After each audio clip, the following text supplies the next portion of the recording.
tahu nama Pak Menteri ini, tapi bukan karena kasus PHK. Apa? Sebenarnya. Karena kasus Wamennya ditangkap. Oh. Ebenezer. Ya. Akhirnya oh menterinya namanya Yashirli. Oh, ada loh menteri Ada menteri, iya betul.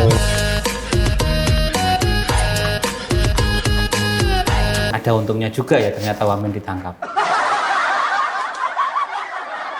Memang yang daerah-daerah yang kemarin sempat komplain itu kebanyakan adalah yang PAD-nya kecil, pendapatan asli daerahnya kecil. Berarti selama ini ngandalin dari pusat. Langsung menggeruduk lah dalam tanda kutip ya. Oh, Kepala daerah tuh ke kantor Pak Purbaya. menghadap tapi rame-rame. Rame-rame ya. Oh. Dan nggak tahu ya, Pak Purbaya kayak sakti dan nekat, entah antara nekat atau berani, tetap aja diefisiensikan. Sambil senyum dia.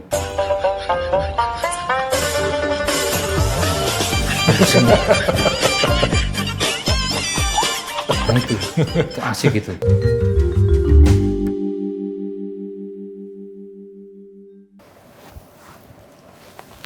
Gimana bro? Udah mau setahun kabinet ini. 20 Oktober? Nggak terasa ya? Atau terasa? Ya nggak kerasa. Nggak kerasa. Kenapa nggak kerasa? Ya kita tetap kerja kan. Tetap kerja, nggak kerja nggak makan. Oh gitu. Kecuali 1 tahun pemerintahnya siapa gitu kan. Kerasa banget. Kenapa? Kita kerja nggak susah. Nah itu baru kerasa. Sekarang kerja gini-gini aja. Atau kayak kapan hari kita obrolin ya, jadi kalau dalam setahun ini atau gorengan jadi 1.000, itu baru terasa. Baru kerasa. Kalau belum itu berarti belum terasa. Belum kerasa, ya segitu gini aja. Menterinya juga banyak ya. Ya karena menterinya banyak itu. Begitu. Nggak kerasa apa-apa. Oh no. Kan ibarat gini, kita gotong royong gitu ya, satu komplek gitu. Terus yang hadir 40 orang gitu misalnya. Yang kerja berapa orang? 1, 2 lah misalnya. Ya udah, yang lainnya kan jadi penonton setia sambil makan gorengan. Kacang. Kan perlu ada penyemangat bro. Nah itu, fungsinya mereka itu doang. Ya nggak kan makanya nggak kerasa. Tapi dari 49 ini, menurut Mas ya, yang paling Mas kenal siapa? Atau saya coba tes deh. Coba. Yashirli itu menteri apa? Ketenagakerjaan. Karena Kok kemarin, ya kan tahu lah, kemarin pas PHK-an itu banyak kasus ketenagakerjaan. Oh, Dia namanya disebut. Disebut doang. disebut. Oh. Saya juga tahu nama Pak Menteri ini, tapi bukan karena kasus PHK. Apa? Sebenarnya. Karena kasus Wamennya ditangkap.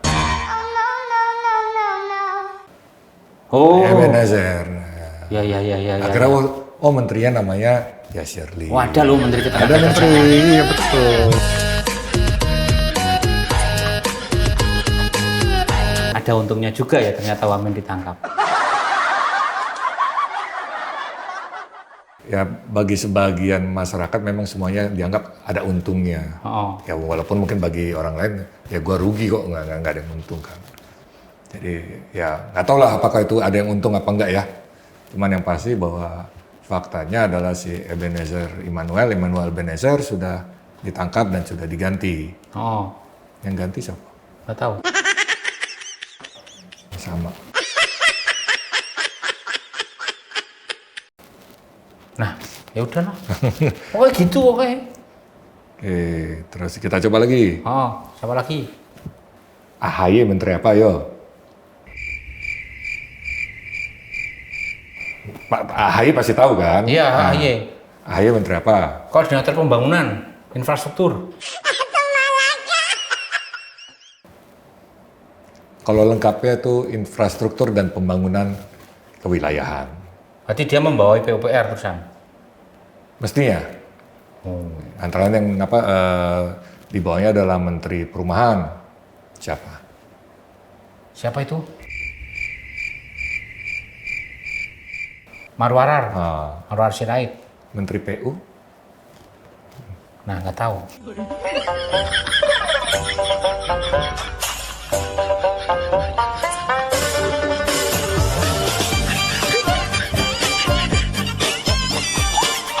Susah ya, karena banyak ini. Karena banyak. Nah, saya tes lagi. Menko bidang pangan. Menko Pangan. Siapa itu? Orangnya politisi Kawakan. Oh, Zulhas. Zulhas. Zulkifli. Apa kira-kira yang ketika bicara Zulhas, apa yang di benak Mas ya? Dia punya pengetahuan tentang pangan ya?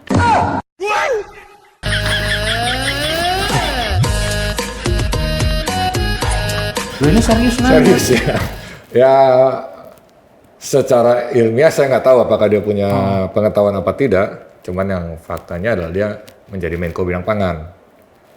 Dan dia itu yang saya ingat dari pernyataan Zulhas adalah ketika dia bilang, Mas kan tahu tuh yang kasus udang produksi kawasan Banten yang tercemar radioaktif dan ditolak oleh Amerika.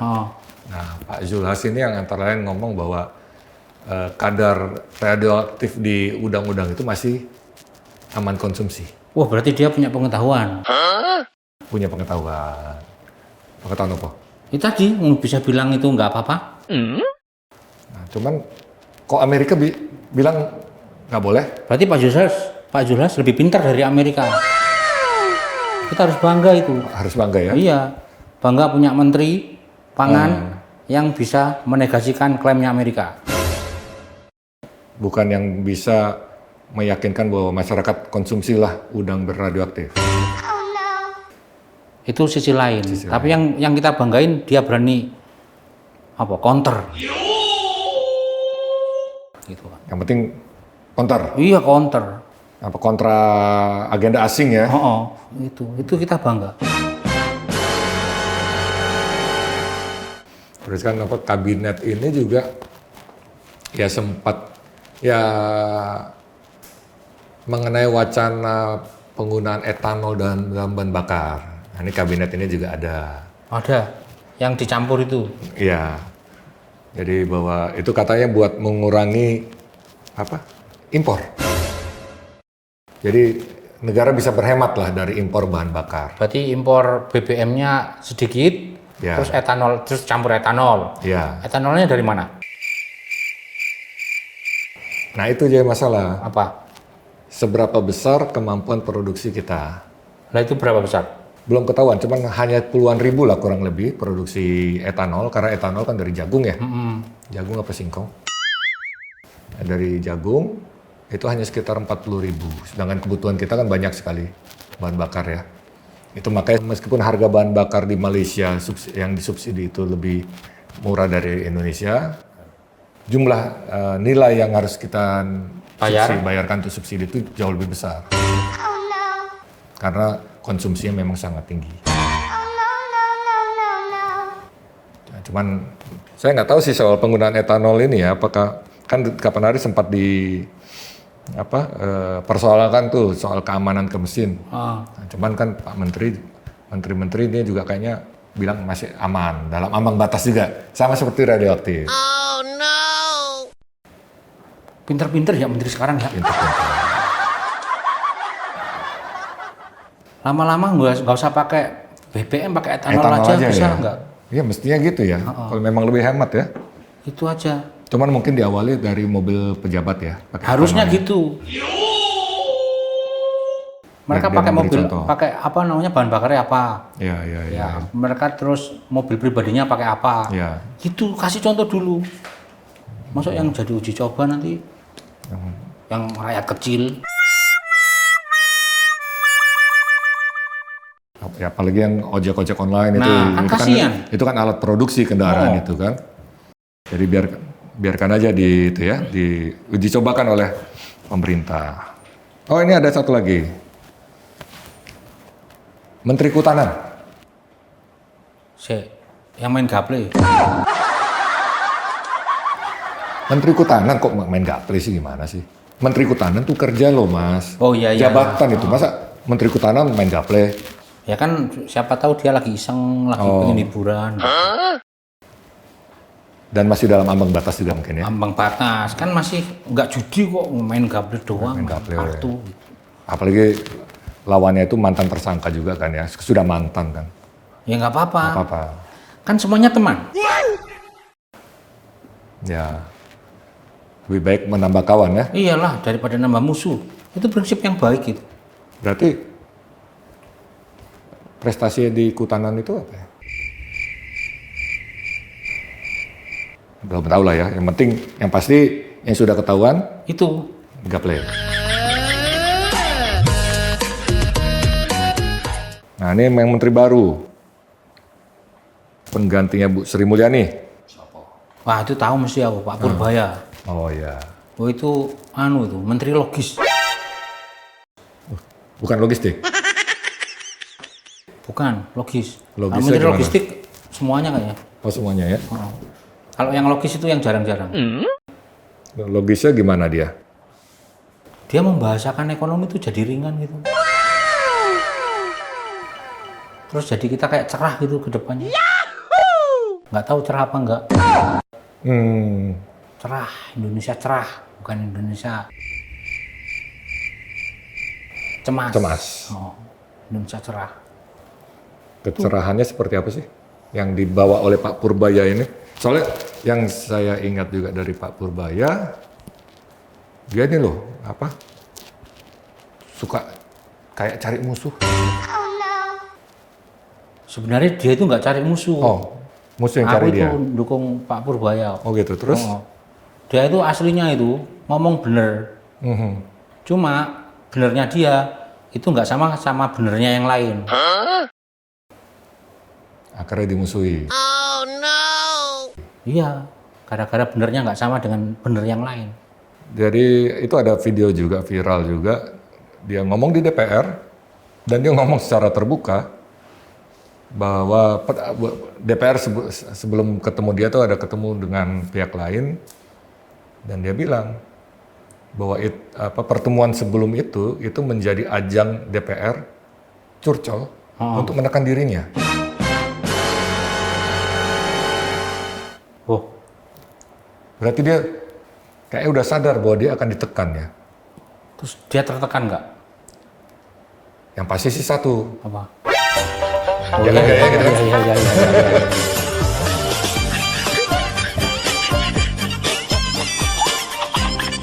Dan dia selalu bilang, ya nggak apa-apa. Dia selalu gitu. Cirinya saya perhatikan ya. Jadi meskipun dia mengalami kesulitan ataupun dihadang ataupun diapain, dia cuma bilang, ya nggak apa-apa. Kalau ketemu orang, Nah itu menteri ekonomi yang bikin kita nggak takut sama ekonomi gitu loh.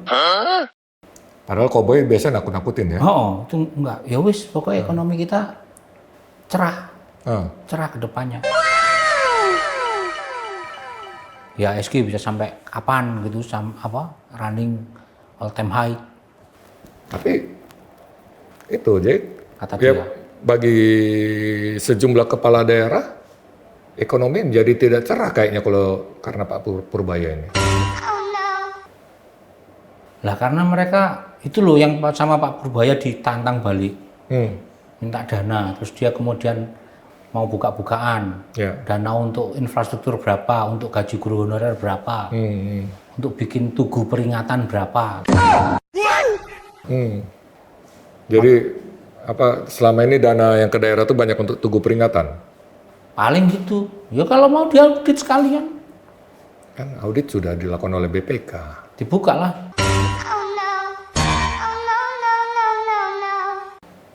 Dibuka aja.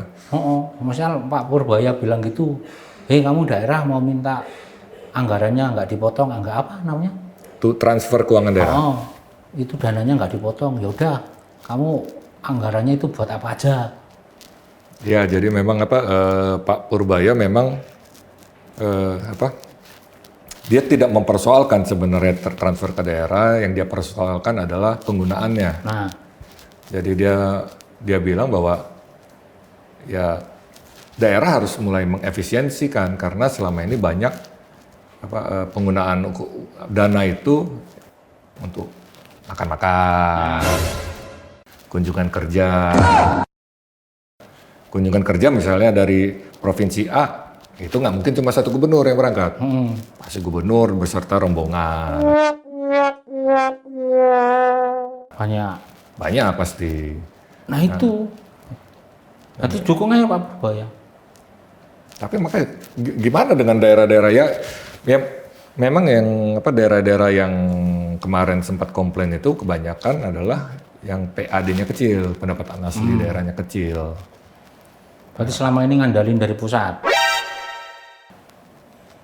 Ya ketika ada daerah yang pendapatan asli daerahnya di bawah 10%, ya berarti ngandalin pusat. Pas waktu sama pusat dikurangin, pusing mereka. Pusing. Langsung menggeruduk lah dalam tanda kutip ya. Kepala daerah tuh ke kantor Pak Purbaya. Menghadap, tapi rame-rame. Rame-rame ya. Dan nggak tahu ya, Pak Purbaya kayak sakti dan nekat, entah antara nekat atau berani, tetap aja diefisiensikan. Sambil senyum dia.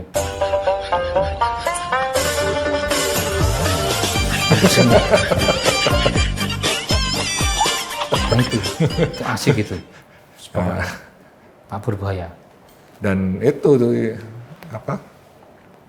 dari 38 provinsi, 38 gubernur. Nah itu gubernur masnya Jabar. Jawa Barat dan gubernur DKI Jakarta itu yang termasuk yang tidak ikut dalam rombongan yang menggeruduk tersebut. Istimewa Jabar. DKI juga, Bos. Ya, DKI juga, Pak Pram. Ya walaupun ada daerah-daerah lain yang tidak lain ya, kan karena kan yang menggeruduk itu hanya sekitar 18 dari 38. Jadi masih ada 20-an lagi sebenarnya yang memang luar biasa. Ya walaupun mungkin daerah lain tidak setenar Kang Deddy ataupun Mas Pram ya dalam ketenaran kepala daerahnya, cuman mereka beranilah untuk yakin bahwa mereka bisa mandiri. Nah itu harusnya gitu lah, kepala daerah itu. Ya dan Kang Deddy, kalau Kang Deddy dia bilang yang pasti misalnya diefisiensikan adalah penggunaan listrik. Terus juga nanti kalau kita bertamu nih satu saat ke Jawa Barat, kita cuma suguhi air putih. Nggak ada lagi makan, nggak ada lagi apa. Gak apa-apa. Nggak apa-apa ya? Ya biar itu toh, yang bertamu ke Jawa Barat nanti makannya di kaki 5, menghidupi UMKM. UMKM juga ya? Pinter itu kan. Jadi kalau menemuin Kang Deddy, ya makan dulu di... Iya, makan dulu di depan pendopo misal gitu. Atau di depan gedung sate itu. Gedung sate itu, bukan kalau banyak ada itu ya? UMKM gitu, makan cilok aja. Kalau Mas Pramono Anung, dia lebih memilih untuk memikirkan bagaimana alternatif financing untuk memenuhi kebutuhan pembangunan. Nah, jadi persoalannya kan di situ. Ini berarti ada kepala daerah yang kreatif. berarti mereka suruh berguru. Ke? Yang itu, yang kreatif-kreatif. Oh, yang kreatif-kreatif itu ya. Studi bandingnya gitu, sendiri aja studi bandingnya, jangan rame-rame, biar nggak habisin anggaran. Makanya itu ntar kalau studi banding ntar 18 itu ikut studi banding beserta rombongan. Ya, jangan sama rombongan, sendiri aja. By telepon, konsultasi. Oh, by phone aja ya, nggak usah datang ke Bandung, nggak usah datang ke Jakarta ya. Sekarang ada telepon. Emang mereka nggak dikasih anggaran untuk telepon? Padahal sekarang udah murah ya untuk teknologi komunikasi ya. Udah wis pokok itu 1 tahun pemerintahan Pak Prabowo. Jadi Pak Purbaya itu tadi bisa memberikan harapan. Iya, harapan, angin segar itu. Angin segar.